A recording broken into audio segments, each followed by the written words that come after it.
Good morning, everyone. Dr. Vicky here, speaking to you from the Seeds of Transformation Healing Center.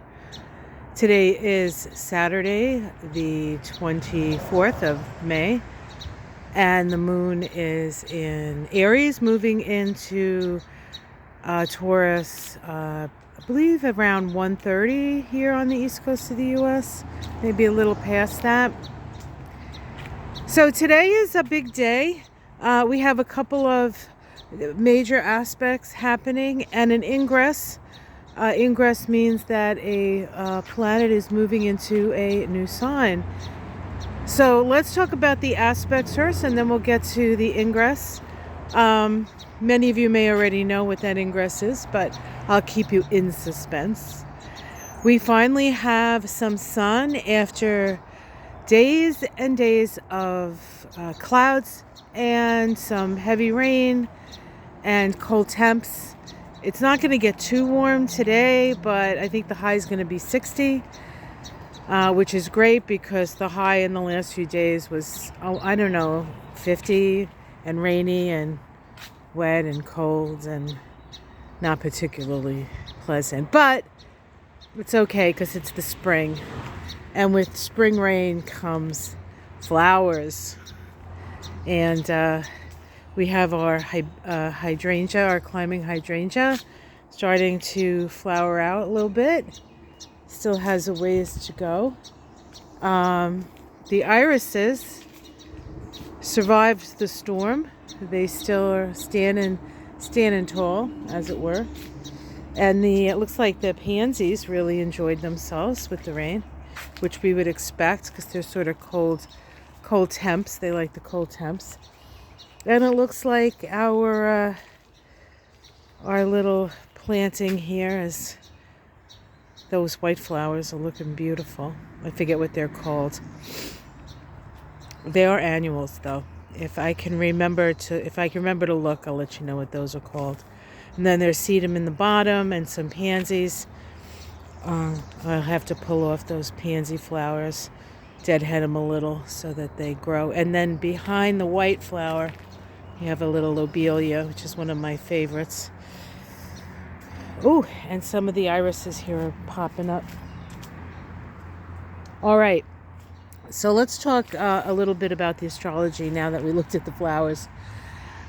We have a trine today between Pluto and the Sun. Trines are flowing aspects. They're with the energies of the two planets. Nothing is getting in the way. The Sun in Gemini is about really curiosity, conversation, illumination. Pluto in Aquarius is the power of the people, but it's also power of technology. And so, let's see, this would be a Pluto in Aquarius, Sun. This is a Leo side trine. So it is one in which we can expect creative self-expression and an assertion of will. And really, there's nothing that gets in the way of that with the trine. We also today have a conjunction between Mercury and Uranus. Mercury and Uranus have a special relationship, as Uranus is the higher octave of Mercury. Mercury is our logical mind. It's the way we take in information. And in Taurus, it's generally practical. And then, of course, Uranus is at the end of Taurus. This conjunction occurs at 28 degrees of Taurus. And the next time these two planets come together in a conjunction, Uranus will be in Gemini. So this is actually the last Mercury-Uranus conjunction in Taurus since Uranus has been in Taurus, and it's been in Taurus about 7 years. So so this in a way is a little bit of a culmination, but because it's a conjunction, it's the start of a cycle. So we still have a year worth of whatever it is we're supposed to be discerning from this cycle. And of course, Uranus is also the higher mind. So this is an opportunity for the higher mind to seed the lower mind. And then as the synodic cycle progresses, the lower mind goes out and gets the information and the knowledge that the higher mind has sort of accessed for us. So it is in its way a portal to a higher understanding of things. Now, the last thing I want to talk about is the ingress, and it is the ingress of Saturn into Aries. Now, Saturn has not been in Aries or at the first degree of Aries, probably we'll give it 29 years ago.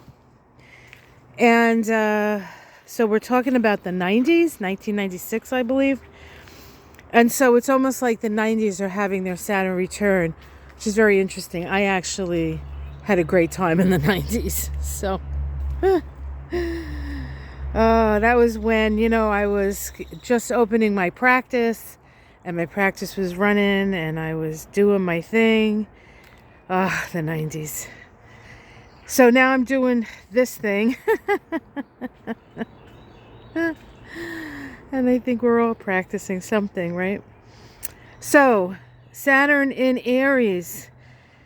Saturn is about structure, and it's about tradition, and Aries is not about any of those things.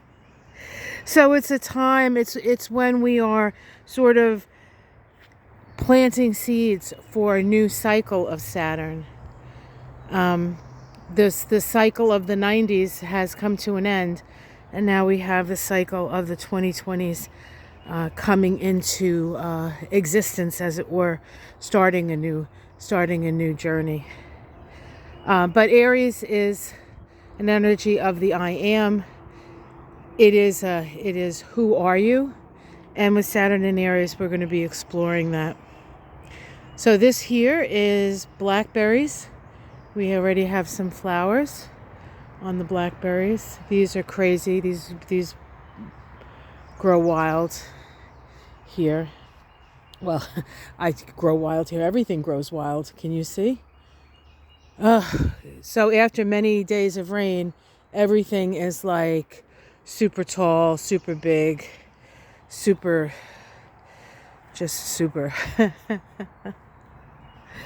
All right, guys. So join me and Ona tonight on this channel for Mystic Sisters Live.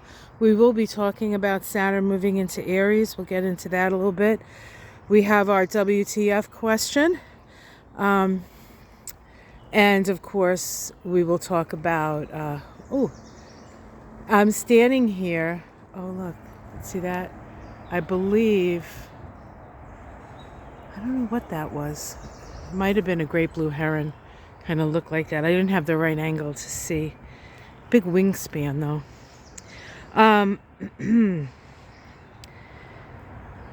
What was I saying about Mystic Sisters? I can't remember. So I got distracted by the birds. All right. If that was a great blue heron, which I believe it was, they're symbolic of self-reliance. So that is the message from the animal spirits today. It's a little self-reliance. And, well, isn't that interesting? Because that also is sort of an Aries, I think, Aries in Saturn and Aries energy, one of self-reliance, learning to rely on yourself, learning to trust yourself, learning to give yourself the work, doing work on the self. I kind of like that. All right, guys, have yourself a great day. See you tonight on Mystic Sisters. And it should be a fun night. A lot of things happen this week.